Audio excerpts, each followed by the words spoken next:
பாருங்க, நல்லா வந்து மிக்ஸ் ஆயிடுச்சு. இந்த ஸ்டேஜில் நம்ம வந்து வாஷ் பண்ணி வச்சுருக்க நண்டு நான் இந்த மாதிரி 2 துண்டாக கட் பண்ணி வச்சுருக்கேங்க.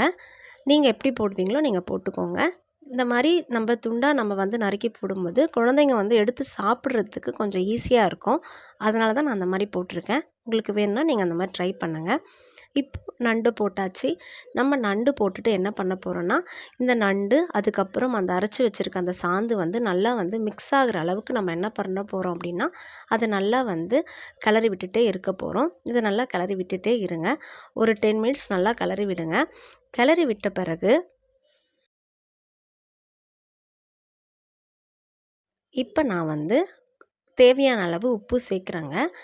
உப்பு சேர்த்துட்டு அதுக்கப்புறமா வந்து நான் என்ன பண்ண போகிறேன் அப்படின்னா, காரத்திற்கு என்னென்ன கொஞ்சமாக எனக்கு காரம் கம்மியாக இருக்குன்றதால நான் வந்து கொஞ்சமாக மிளகாத்தூளும் குழம்பு மிளகாத்தூள் தாங்க. நான் வேறு எந்த தூளும் நான் போடல. குழம்பு தூளும் கொஞ்சமாக வந்து மஞ்சள் தூள் வந்து ஆட் பண்ணுறேங்க. இந்த மஞ்சள் தூள் போதும். இதை நான் போட்டுட்டு இப்போ நான் என்ன பண்ண போகிறேன், மறுபடியும் நான் வந்து நல்லா வந்து இதை மிக்ஸ் பண்ணிகிட்டே இருக்க போகிறேங்க. நீங்கள் நல்லா வந்து இதை மிக்ஸ் பண்ணிவிடுங்க.